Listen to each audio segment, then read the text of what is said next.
I'm Tosca from the Firehouse.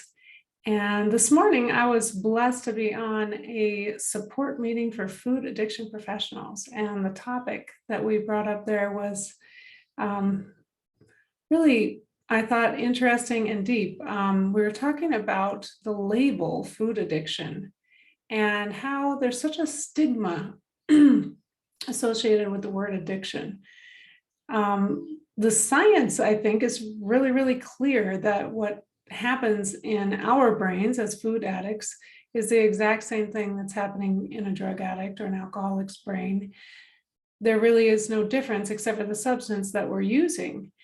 So why is there such stigma with the word addiction?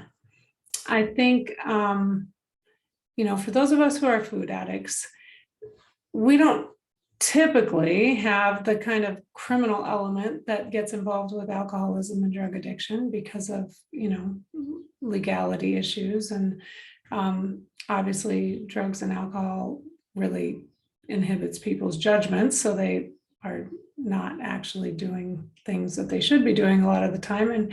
And maybe as food addicts, we don't like that association. Also, I was thinking to myself, addiction, denial is a big piece of addiction. And so for us to hear the word, to be able to stand up in a meeting and say, hi, I'm Tosca and I'm a food addict. That might be kind of hard to accept. That's a tough pill to swallow, right?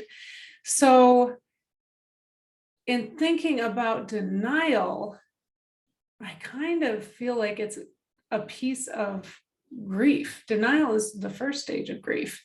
And I certainly believe that in order for me to have the recovery that I'm walking in every day, I had to actually go through some grief and process the idea that I am a food addict, and it's sad. It's not a moral failing, and I'm not a bad person, but I have a condition, I have a disease, and I had to really go through grief with that. And maybe the first stage of that is denial. Like, no, it's not true. I can eat whatever I want to eat. I can do no, it can't be possible that I'm going to have to limit my flour and sugar intake for the rest of my life.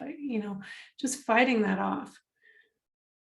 But then the acceptance, at the end of grief, we come to actual acceptance. And I think that's an important part as we're beginning our food addiction journey. And maybe we cycle back through it, because I kind of feel myself cycle back through it sometimes, like, no, why do I have to do this?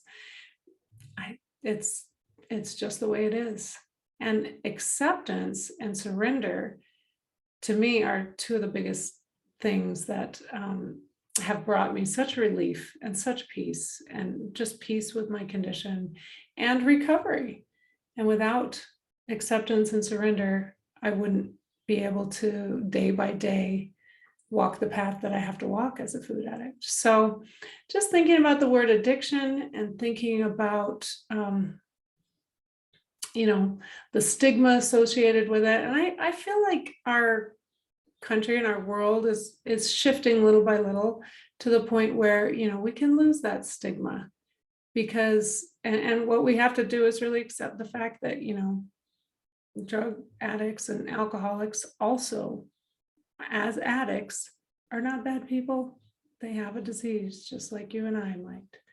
So just the thought for today, and let me know what you think.